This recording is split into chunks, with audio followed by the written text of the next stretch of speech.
Welcome to British Biomedicine Institute. Today I, Dr. Pramod Khatri, Medical Director of British Biomedicine Clinical Trials, named as BBMCT, is going to teach you a simple topic named as the need of pharmacovigilance. So, the basic definition of pharmacovigilance in accordance with the WHO is that it is a science or activity relating to the detection, assessment, understanding, and prevention of adverse events or side effects or any other drug-related problems. So basically, this applies throughout the life cycle of a medicine equally to the pre-approval stage or to the post-approval stage. So, pharmaco means medicine and vigilance means to watch continuously. If there are any type of signs and symptoms, then we have to, either it is pre-marketed or post-marketed, we have to continuously evaluate, continuously assess any type of adverse event, either it is common adverse events or rarest form of adverse events. So basically it will be helping us in creating a watchfulness. It can be a wakefulness also. Watchfulness in respect to the danger, like care, cautions, and circumspections. And basically, it is a provision for paying close and continuous attention to the medicines which are being recently approved by the various regulatory affairs. So, the main scope of pharmacovigilance is to improve patient care and safety in relation to the use of medicine and all medical and paramedical interventions. It will also be helping us in improving public health and safety in relation to the use of medicines, and it will also contribute to the assessment of benefit, harm, effectiveness, and risk of medicines, encouraging their safe, rational, and more effective use. And it will also help us in promoting the understanding, education, clinical training in pharmacovigilance and its effective communication to the public. So, as per WHO, the basic definition of adverse event is an untoward medical occurrence that may be present during a treatment with a pharmaceutical product, but which does not necessarily have a causal relationship with this type of treatment. Whereas, as per WHO, ADR, adverse drug reaction, can be defined as a reaction which can be noxious or unintended, and it can occur at any dose normally used in a man for the prophylaxis, diagnosis, or therapy of a disease, and for the modification of any physiological function. So, why do we need pharmacovigilance?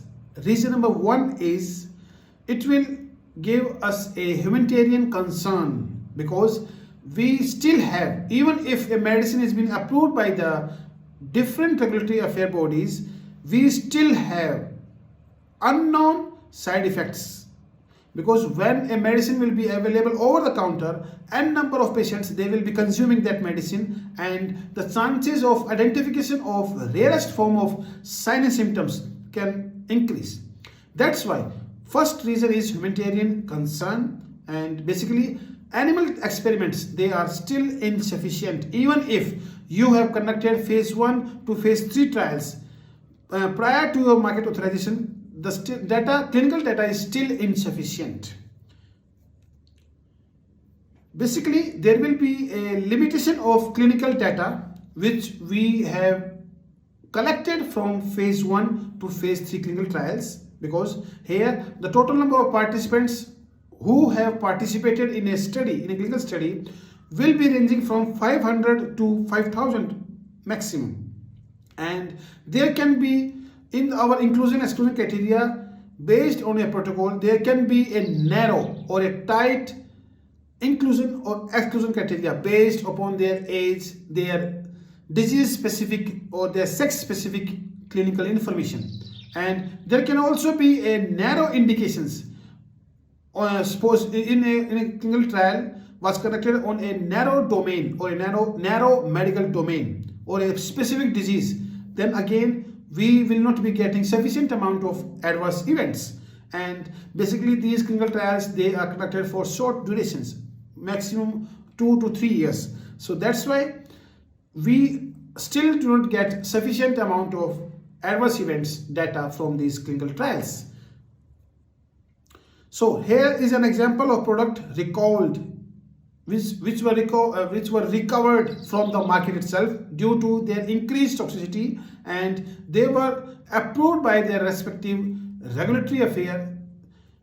Like in 1965 thalidomide disaster, I hope you know this disaster, it led to phocomelia. Whereas in 1975 prolectolol again was a disaster and it led to sclerosing peritonitis. Whereas in 1970s cloquinol disaster or medicine led to formation of subacute nephropathy. Whereas in 1982 the medicine which was approved like your benzoprofen, it led to nephrotoxicity, cholecistic jaundice. That's why these medicines, they were recalled. Whereas in 1997 terfiridine, it led to defect of a torsade de pointis. Again, basically it is a genetic defect. And in 2004 the medicine named as rofecoxib, it was approved by the FDA. It led to lethal toxicity of cardiovascular effect.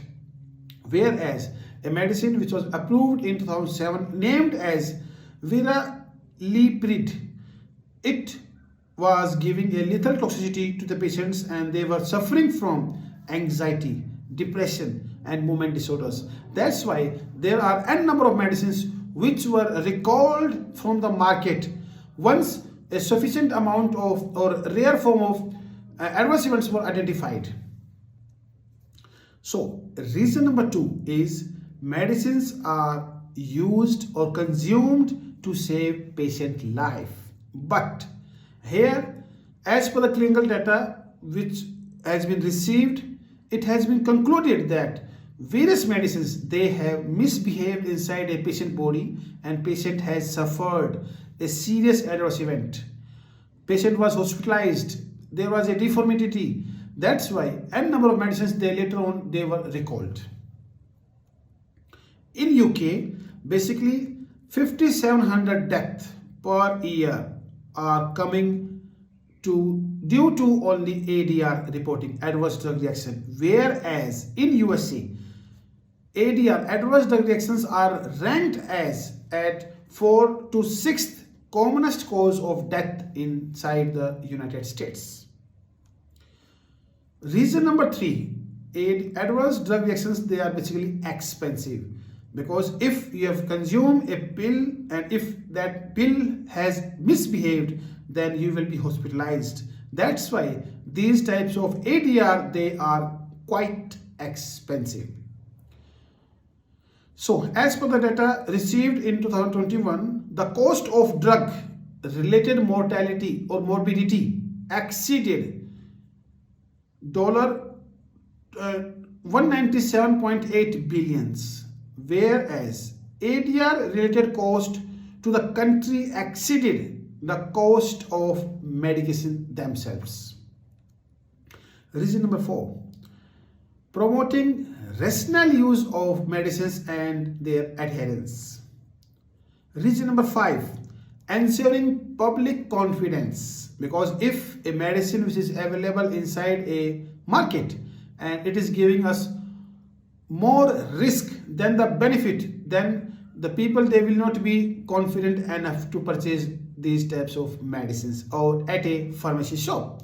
So if something goes wrong, it will affect the mentality of the patients. Reason number 6, ethics. To know of something that is harmful to another person, who does not know and not telling is unethical. So if I am aware that this medicine can misbehave inside this patient, then I will not be recommending that medicine to that patient because it is unethical. So the main consequences of taking a new medicine is that if it is not reported very well, then we will not be able to identify rarest form of the adverse drug reactions, and it can lead to hospitalization.